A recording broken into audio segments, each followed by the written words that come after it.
এই বছরে আমার হোলিটা খুব একটা ভালো কাটেনি, মোটামুটি কেটেছে। কেন কাটেনি সেটা একদম লাস্ট মোমেন্টে গিয়ে বলছি। তো বাড়ি আসার পর আমি, বৌদি, কুটু একটু ছোট্ট করে একটু হোলি সেলিব্রেট করে নিলাম তিনজনে মিলে। ওই আবির খেলা মাত্র, একটু গালে আবির মাখালাম তিনজন তিনজনকে।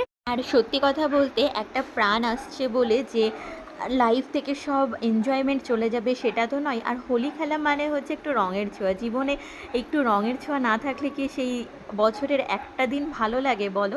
ভালো লাগে না। সেই দিনটা বা সেই বছরটাই হলো আমার জন্য এই বছরটা। খুব ইচ্ছে ছিল যে আমি আমার বরের সাথে একটু আবির খেলবো। আবির খেলবো মিন্স কি, ওই ছুটোছুটি করে নয়।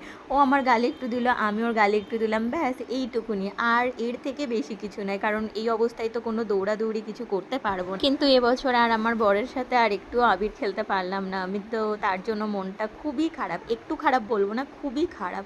তো সেটা আস্তে আস্তে ঠিক কেটে যাবে, কিন্তু এখনও আমার ইচ্ছে করছে যে ওকে একটু রং মাখাই, বাট সেটা আর পসিবল না। যাই হোক, আমরা এই তিনজনে মিলে একটু ভালো করে হোলি সেলিব্রেট করে নিলাম। তো এটাও একটা অনেকটা আনন্দদায়ক। তো হোলি সবার কেমন কাটলো কমেন্ট করে জানিও। আজকের মতো টাটা।